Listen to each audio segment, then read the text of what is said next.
अकबर खान ने अपनी बकरी को पहाड़ी से फिसलते देखा तो तेजी से पत्थरों को फलांगता हुआ ढलवान पर भागा। बकरी तो गिरने से बच गई मगर अकबर खान खुद को ना संभाल सका। उसका पांव एक झाड़ी से उलझा और वो ढलवान पर फिसलता हुआ दलदली कीचड़ की तरफ लुढ़कता चला गया। गिरते गिरते अकबर खान का हाथ एक झुके हुए दरख्त की डाल पर पड़ गया। यूं वो दलदल में गिरने से बच गया। वो दरख्त की शाख को मजबूती से थामे ढलवान की तरफ खिसकने लगा। ढलवान पर पहुंचकर इसने शुक्र का लंबा सांस लिया। खुशकिस्मती से उसे चंद मामूली खराशों के सिवा कोई और चोट नहीं आई। उससे खड़े होकर चारों तरफ निगाह दौड़ाई ताकि अपनी बकरियों को देख सके।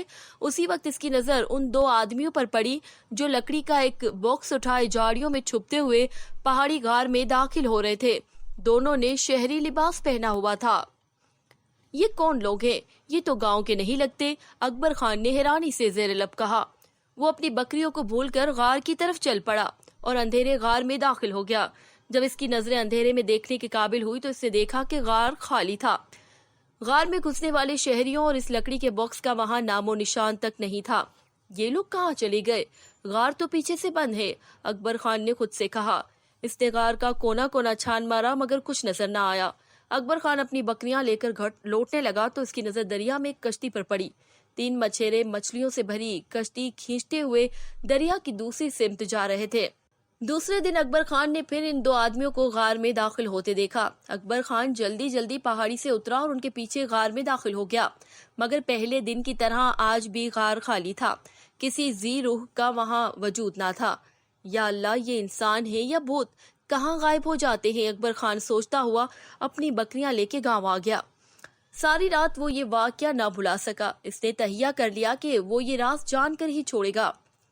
दूसरे दिन इसने अपनी बकरियां गांव के एक साथी की निगरानी में छोड़ी और गार में आके छुप गया। दोपहर के करीब इसने दोनों को गार में दाखिल होते देखा। अकबर खान जल्दी से एक बड़े पत्थर की ओट में हो गया और जरी से देखने लगा। वो लोग टार्च लिए गार के कोने की तरफ गए और एक खुफिया बटन दबा दिया। गड़गड़ाहट की आवाज के साथ गार के फर्श से एक पत्थर सिरक गया और नीचे शगाफ नजर आने लगा। उन्होंने रस्से की मदद से बॉक्स शगाफ से नीचे लटका दिया। नीचे से किसी ने बॉक्स पकड़कर खोल लिया। फिर इन दोनों ने कपड़े तब्दील किए। अब वो दोनों मछेरे लग रहे थे। फिर वो भी रस्से की मदद से नीचे उतर गए। अकबर खान ने पत्थर को फिर अपनी जगह वापस आते देखा।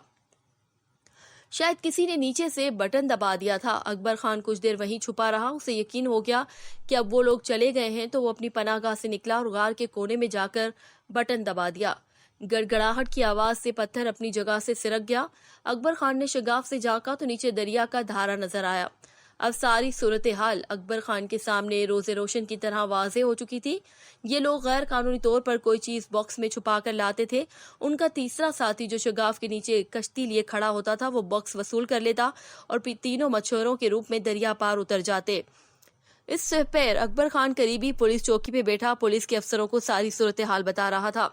अगले दिन दोनों मुलजिम बॉक्स लिए गार में दाखिल हुए तो पुलिस का एक दस्ता उनके इस्तकबाल के लिए गार में मौजूद था। थोड़ी मज़ाहमत के बाद दोनों मुजरिमों को गिरफ्तार कर लिया गया।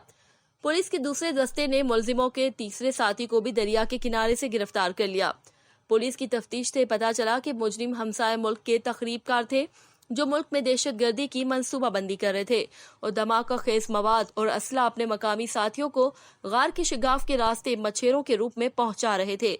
मुल्क की सिक्योरिटी इदारों ने मुजरिमों की मकामी सहूलतकारों को भी गिरफ्तार करके तखरीबकारी का खतरनाक मंसूबा नाकाम बना दिया। कानून की मदद करने और अपनी जान खतरे में डालकर तखरीबकारों को पकड़वाने पर अकबर खान को बहादुरी के आला एजाज से नवाजा गया और नकद इनाम भी दिया गया।